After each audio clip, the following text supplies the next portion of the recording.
I wish to be very clear on one point, that this measure is not an ayuda program. It does not involve cash distribution or discretionary assistance. What it proposes is something even better than ayuda, a structured social pricing mechanism that directly reduces a fixed and an unavoidable household expense, electricity. In short, Madam Chair, the joint resolution is a good start, but legislation is the finish line. If we truly believe that access to electricity is a necessity and not just a privilege, and if we are truly sincere in shielding the poorest household from the relentless rise of energy costs, then this protection cannot rest on policy discretion alone. It must be written on stone, which is the law.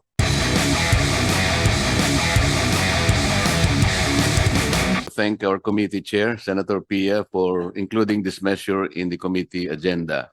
This bill has long been a priority measure of this representation, and I appreciate the chair's leadership in allowing it to be formally examined on merits today.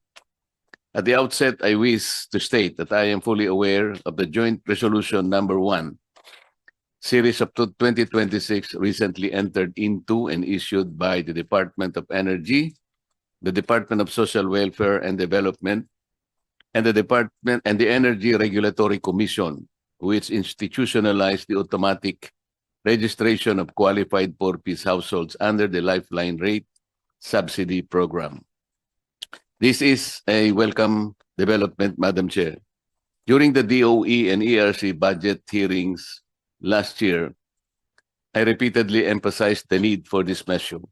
I appreciate that these concerns were taken seriously and that these agencies acted in a manner consistent with the objectives long advanced by this representation. However, Madam Chair, administrative measures, even the good ones, are not a substitute for legislation. It may be amended, suspended, or withdrawn without congressional participation. What is extended today may be constrained tomorrow. This is why I am still firmly pushing for the enactment of this measure to anchor the lifeline rate firmly in the law and protect it from shifting policy priorities. Apart from the stability that a legislated lifeline rate subsidy will bring, allow me to highlight other key strengths of the proposed measure, even compared with the joint resolution. First, the bill provides stronger relief. Previously, one distribution utility applied a lower threshold for one to avail of the 100% discount, with the current range between 0 to 20 kilowatt hours per month, meaning a household must not exceed 20 kilowatt hours or 300 pesos, highlighting how minimal the consumption level is to be eligible to the full subsidy. At present, the uniform national threshold introduced by the joint resolution is 0 to 50 kilowatt hours per month in order to qualify for a 100% discount. But this level, Madam Chair, of consumption is unrealistic for most households, even among the poorest. It barely covers basic lighting and minimal appliance use. In contrast, Senate Bill number 63 mandates full subsidy up to 135 kilowatt hours. At this point, Madam Chair, I would like to place on record that the intended and correct consumption threshold para sa bill na ito ay 200 kilowatt hours per month.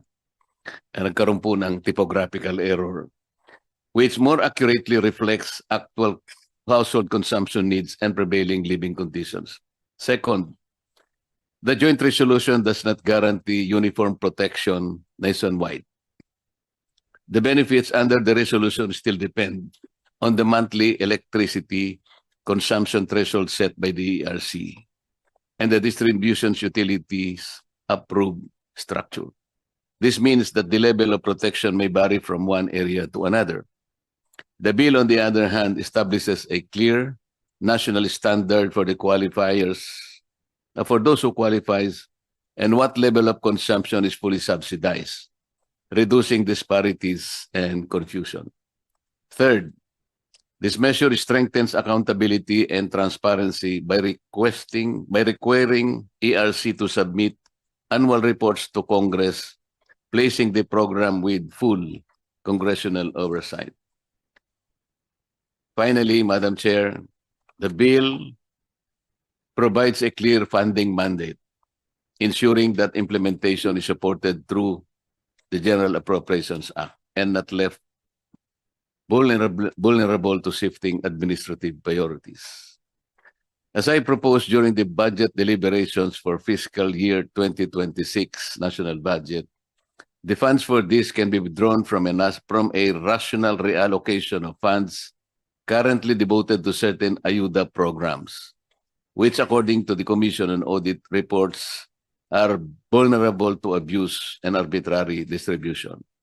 Redirecting a portion of these funds toward clear and tangible programs such as this ensures that the public resources are used in a more predictable, transparent, and accountable manner, and that assistance really reaches households in a form that directly lowers their cost of living. I wish to be very clear on one point, that this measure is not an ayuda program. It does not involve cash distribution or discretionary assistance. What it proposes is something even better than ayuda, a structured social pricing mechanism that directly reduces a fixed and unavoidable household expense, electricity. In short, Madam Chair, the joint resolution is a good start, but legislation is the finish line. If we truly believe that access to electricity is a necessity and not just a privilege, and if we are truly sincere in shielding the poorest household from the relentless rise of energy costs, then this protection cannot rest on policy discretion alone. It must be written on stone, which is the law. Thank you, Madam Chair. Thank you so much, Senator Marcoleta. And then we'll also hear from Senator Gatchalian. Thank you very much, Madam Chairperson. Madam Chairperson, we actually this is the a few years ago we extended the lifeline rate to 50 years and also adjusted the qualifications of the lifeline rate. Dati po ang lifeline rate ang qualified, if I'm getting the data, is about 20 kilowatt, no? Before, no, around 20 kilowatt before. So anong nangyayari dahil 20 kilowatt, pag ang consumption mo is below 20 kilowatt, nakaka-avail ka ng lifeline rate. Pero we also detected at that time yung mga condominium sa BGC, condominium sa Rockwell, dahil hindi naman tinitirahan ng mga owners dahil meron silang bahay sa Forbes o bahay sa ibang lugar, hindi nila nakukonsume yung 20 kilowatt. So, yung mga condominiums, nag-a-avail tuloy ng, or qualified sila, maka-avail ng lifeline rate. No? So, we when we extended the lifeline rate policy to 50 years, we also made qualifications on who can avail of the lifeline rate. Kaya pinasok ho namin doon na dapat automatic ka na pag 4-piece ka. And then at the same time, there's a mechanism for the utilities to also include marginalized constituents of those utilities. Nagkaroon kasi ng aberration in the past because it's also solely based on consumption. And because it's solely based on consumption, that even houses or high-end houses in high-end subdivisions, kahit hindi ho qualified pero hindi nila nare-reach yung threshold, binibigyan pa rin sila ng lifeline rate.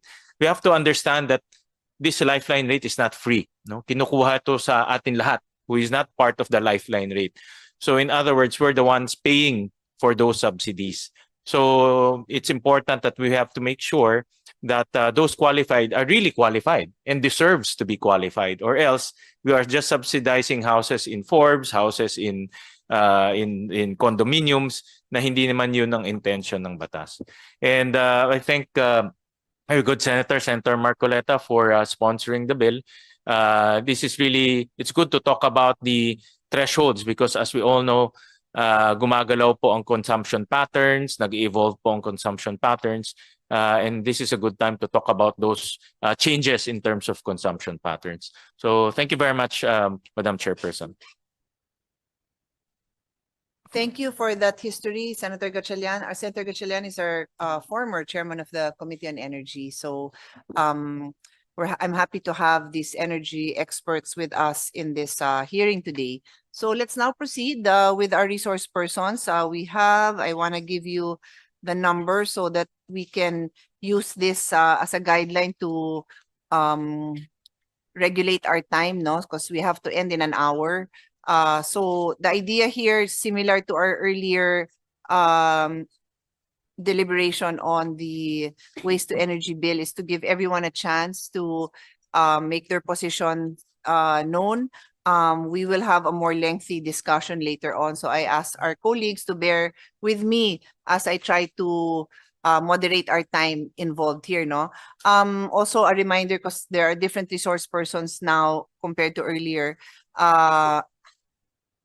Please do not read your position papers to us. That is supposed to be submitted ahead of time so that we can review them. I would like you to highlight what is in your position papers, what you want us to focus on, and then you can just make reference to the entire position paper, which can be subject of a later discussion, because we will not have time to listen to you to read your position papers to us today. So, and I don't like it done in that way, because we should be using this time to focus on the issues and to give time to our colleagues to ask a few questions. So we'll call on DOE first, followed by ERC, and the third would be DSWD. So from DOE, we have Attorney Myra Fierro-Roa. I think you're the only one here from Mr. Antonio Barcelona, OIC of Power Market Division. Is it you who will be presenting? Or it's you? Okay, you'll be the one. Okay, so go ahead, ASEC, and then we'll proceed from there. Go ahead. Good afternoon, Honorable Chairperson, and to the members of the committee and other invited guests. The DOE appreciates the noble intent of the proposed measure, which is to enhance the implementation of the Lifeline Rate Program. Under this measure, the subsidy for marginalized electricity end users shall be shouldered by the government through the General Appropriations Act. In this manner, not only the marginalized end users will benefit from the enhanced law, but also the other segment of the electricity consumers who provide the subsidy will also be spared from paying the cost of the subsidy. To further enhance the measure, we respectfully propose that there is a need to identify an entity who will manage the fund, including the manner of proper disbursement. Also, to provide an actual ceiling, because what was proposed is the threshold of 135 or 200 per kilowatt hour, but we would also propose to put a threshold in terms of monetary value, like 2,000 of the consumer bill, whichever is lower, because there will be tendencies that the amount shall be higher despite not breaching the consumption limit of the 135 or 200 kilowatt per hour. Also, Madam Chair, we also recommend that the legislative will allow the government agencies such as the DOE, the ERC, the DSWD, the PSA, and the DILG or other concerned agencies to conduct periodic review of the program, including the threshold, in order to ensure the sustainability of this program of this subsidy, Mr. Chair. That's all in gist our position. Thank you. Thank you. Senator Marcoleta, you will, I'll just make it automatic. You have the floor immediately after a resource person. Yes, Madam Chair. We will. We have taken note of your concerns.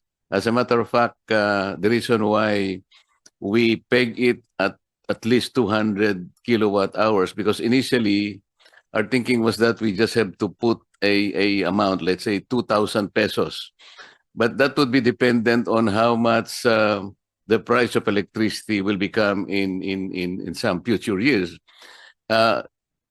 Providing, for example, a median price of 2,500, Kasi hindi pare-pareho po yung price eh. Lalo na po sa ating mga outlying regions or areas where ang ating suppliers po are electric cooperatives. Alam po ninyo yung prices nila talagang mas mahal kaysa dito sa Meralco. Sa Meralco siguro mga 10 pesos to 11 pesos per kilowatt hour, but you will be surprised in other areas.